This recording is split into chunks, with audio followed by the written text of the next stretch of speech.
পশ্চিম বর্ধমানে প্রাচীন ও বর্ধিষ্ণু বনকাটি গ্রামে চট্টোপাধ্যায় পরিবারে বহুদিন ধরে পূজিত হয়ে আসছে ডাকাতে কালী। প্রথমে গভীর জঙ্গলের ভিতরে মা কালীর পূজা করত ডাকাতরা।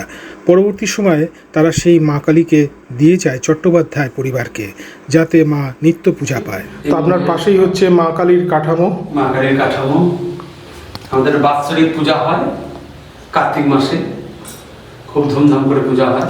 কত বছর এখানে মা পূজিত হচ্ছেন? অনেক বছর, মানে আমরা ঠিক সঠিক হিসাব করে বলতে পারবো না, মানে 300-400 বছরের অধিক।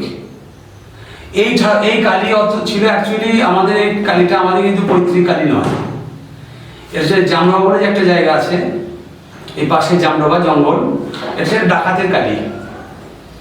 সেই সময় ডাকাতরা আমাদেরকে ওই 10 টাকা করে দিয়ে যেতেন।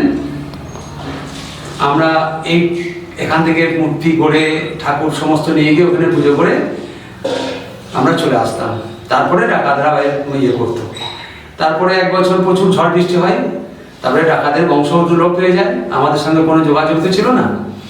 তারপরে আস্তে আস্তে এখন আমাদের হাতে পড়েছে, এখন আমাদেরকেই চালাতে হয় সেবা। তাহলে এটা ডাকাতের কালী। ডাকাতের কালী